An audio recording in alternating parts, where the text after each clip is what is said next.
pagi, selamat siang, dan selamat malam untuk Ibu Bapak dosen. Perkenalkan, nama saya Rensya Esther Hardinasari dan teman saya Ellen Olivia dan Jeffrey Kurniawan. Pada hari ini kami akan mempresentasikan hasil ujian akhir semester yang berjudul Soul Cafe. Pertama ada bab 1 latar belakang. Soul Cafe adalah sebuah usaha yang bergerak di bidang kuliner, khususnya pada makanan Korea. Usaha ini didirikan oleh Bobby dan istrinya yang bernama Santi. Usaha ini didirikan pada tahun 2018 dan kafe ini beralamat di Jalan Soekarno-Hatta, tepatnya di Kota Tanjung Pinang. Selanjutnya ada manfaat dan tujuan.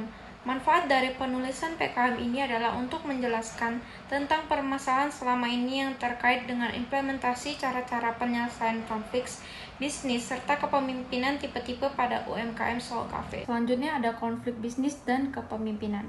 Konflik adalah benturan kepentingan. Dasar konflik mungkin berbeda-beda, tetapi itu selalu menjadi bagian dari masyarakat. Dasar konflik dapat bersifat pribadi, ras, kelas, kasta, politik, maupun internasional. Selanjutnya adalah peranan penting 8 step to successful change. Yang pertama ada establishing a sense of urgency. Tahap ini menjadikan Soul Cafe melakukan pengupayaan perubahan strategi manajemen pemasaran dan penjualan makanan Korea yang ditawarkan. Yang kedua ada creating a golden coalition. Tahap ini membentuk koalisi kepemimpinan dilakukan dengan mengikut sertakan peranan para stakeholder yang terkait pada usaha UMKM Soul Cafe. Yang ketiga ada developing a vision and strategy. Tahapan ini merupakan rancangan strategi manajemen Soul Cafe untuk memenuhi visi yang ingin dicapai. Yang keempat ada communicating the change vision. Tahap ini merupakan komunikasi penyampaian visi Soul Cafe dengan menerapkan penggunaan media sosial khusus untuk akun media sosial Soul Cafe, sehingga pemimpin dalam mengelola manajemen operasional bisnis ini dapat dengan cepat berkomunikasi dengan konsumen dan memenuhi kebutuhan yang diinginkan. Yang kelima, empowering broad-based action. Pada tahap ini, Soul Cafe merupakan ancaman risiko yang terjadi pada saat penyelesaian konflik yang kemungkinan besar akan terjadi di tengah semakin tingginya jumlah pesaing yang terdapat pada bidang industri kuliner, khususnya penawaran makanan Korea. Yang keenam, generating short-term wins. Tahapan ini sebagai penentuan atas target yang ingin dicapai Soul Cafe dalam waktu dekat, sehingga pemimpin Soul Cafe menentukan bahwa keinginan dalam meningkatkan jumlah target pelanggan dan memperluas target pasar merupakan tujuan dalam waktu jangka pendek yang diinginkan untuk segera tercapai. Yang ketujuh, consolidating gains and producing more change. Tahapan ini sebagai penguat Soul Cafe dalam mengembangkan Manajemen konflik adalah suatu proses penyelesaian atau penanganan konflik dengan pengelolaan untuk menciptakan suatu solusi menguntungkan dengan memanfaatkan konflik sebagai sumber inovasi dan perbaikan. Selanjutnya ada sumber konflik. Sumber konflik disebabkan oleh 4 faktor.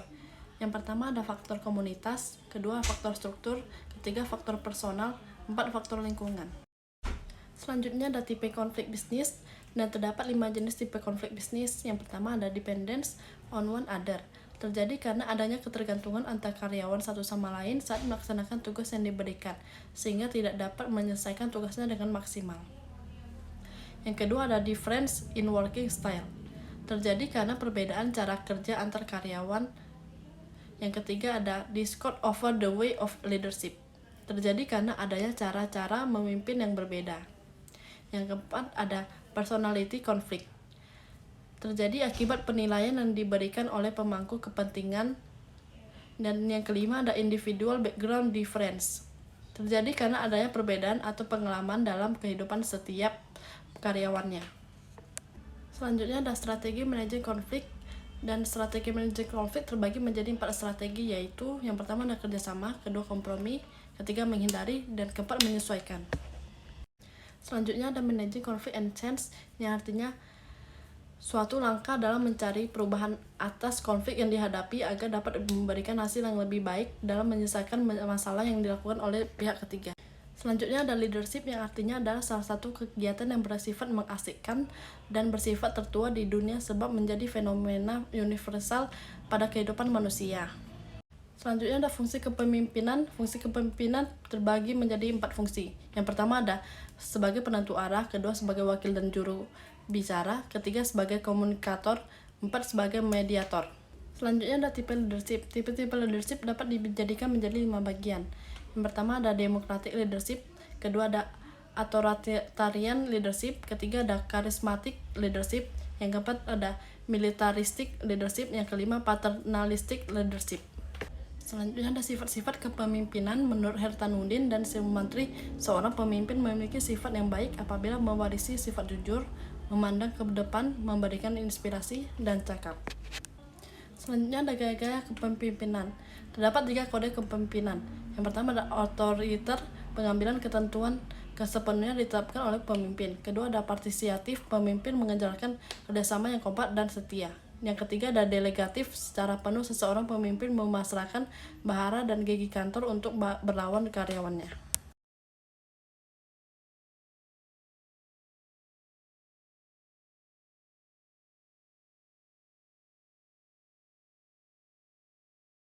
Saya bab 3 metode penelitian.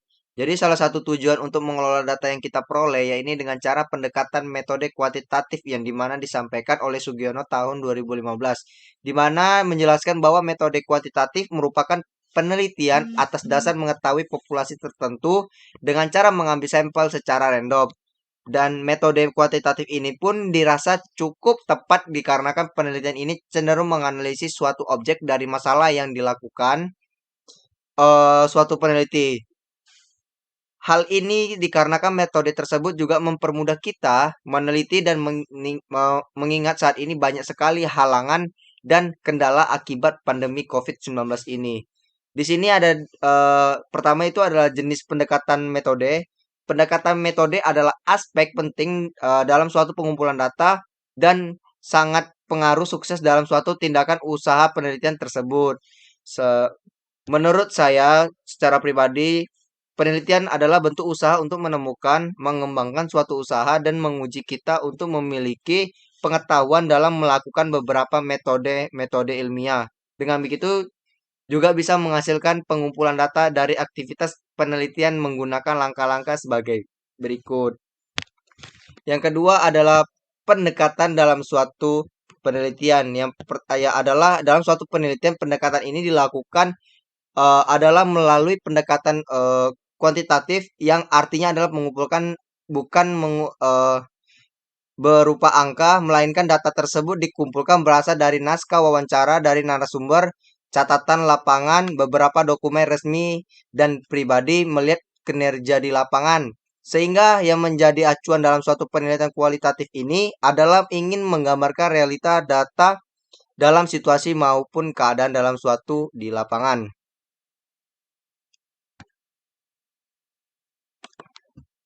Selanjutnya adalah latar penelitian. Penelitian dilakukan pada UMKM Seoul Cafe ini yang berlokasi di Jalan Soekarno-Hatta, Jalan Panjaitan, Kecamatan Bukit Bersari, Kota Tanjung Pinang yang berada di Provinsi Kepri. Suatu usaha ini bergerak di bidang kuliner, makanan khas Korea yang berdiri pada tahun 2018 yang dipimpin oleh pemiliknya sendiri yaitu Bapak Bobby. Aktivitas ini juga dikembangkan dulu dari bidang kuliner khas Korea. Selanjutnya ada sumber data. Sumber data yang pertama ada data primer. Menurut beberapa sumber data yang kami peroleh dari data primer adalah data yang kami peroleh dari lapangan tempat di mana kami meneliti. Sedangkan data kualitatif adalah data berupa tindakan atau action yang kami peroleh melalui kejadian di UMKM tersebut baik karyawan maupun tamu yang hadir. Selanjutnya ada data sekunder. Data sekunder menurut beberapa data sekunder adalah data yang didapatkan dari berbagai sumber bacaan dan berbagai macam sumber lainnya yang terdiri dari laporan keuangan maupun laporan sehari-hari, per minggu, bulanan, per tahun. Data sekunder juga merupakan data publikasi yang khas dari hasil tersurvei dan sebagai data ini bisa memperkuat penemuan dan melengkapi informasi yang telah kami kumpulkan. Selanjutnya adalah teknik pengumpulan data.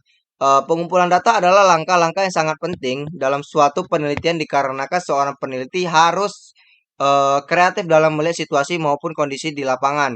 Yang pertama di sini kita melihat ada observasi. Observasi secara langsung adalah pengambilan data yang langsung turun ke lapangan. Yang kedua adalah wawancara. Wawancara atau proses memperoleh keterangan secara langsung.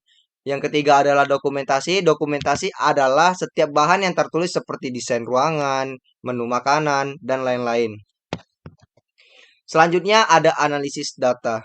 Di sini kita bisa lihat analisis data adalah suatu proses mengorganisasikan maupun mengurutkan data dalam kategori POA dan satuin uraian dasar sehingga di mana data kita temukan ini termayang dapat dihipnotis kerja seperti di mana yang disarankan oleh data. Selanjutnya, oke. Selanjutnya akan dilanjutkan oleh selanjutnya adalah bab 5 atau kesimpulan dan saran yang hasil dari penelitian kita. Di mana kita ketahui bahwa kondisi ini kita sangat merasa dilanda kesusahan secara merata yang dimana banyak terjadinya PHK di mana-mana dan kurangnya berjalan suatu usaha bisnis sehingga banyak toko yang tutup dikarenakan kondisi pandemi COVID-19 ini. Jadi kita juga ketahui bahwa Sel Cafe juga suatu usaha yang merintis di mana sebelum adanya COVID-19 ini. Ini juga merupakan salah satu masalah UMKM yang dimana kami meneliti secara langsung di lapangan. Masalah konflik dari Seoul Cafe ini juga bukan hanya karena pandemi, tapi oleh kompetitor atau saingan yang sudah cukup banyak. Makanya kita simpulkan bahwa pentingnya peranan penting X step to success chain yang dimana peran ini sudah cukup dilakukan untuk saling mensupport satu dengan yang lain agar tidak terjadinya kesalahpahaman dan memiliki suatu tujuan bersama untuk Seoul Cafe.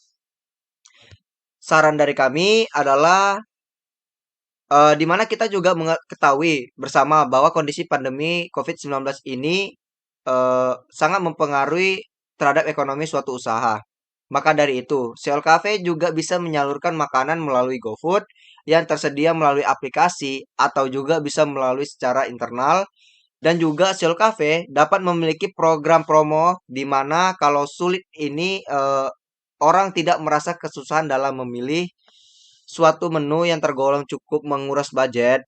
Seoul Cafe juga bisa mungkin menambah ruangan yang tidak terpakai agar konsumen merasa nyaman dan aman saat makan di sana. Dan semua ini sudah dilakukan oleh Seoul Cafe dan mereka juga mau bekerja sama dalam memilih saran dari kelompok kami. Terima kasih.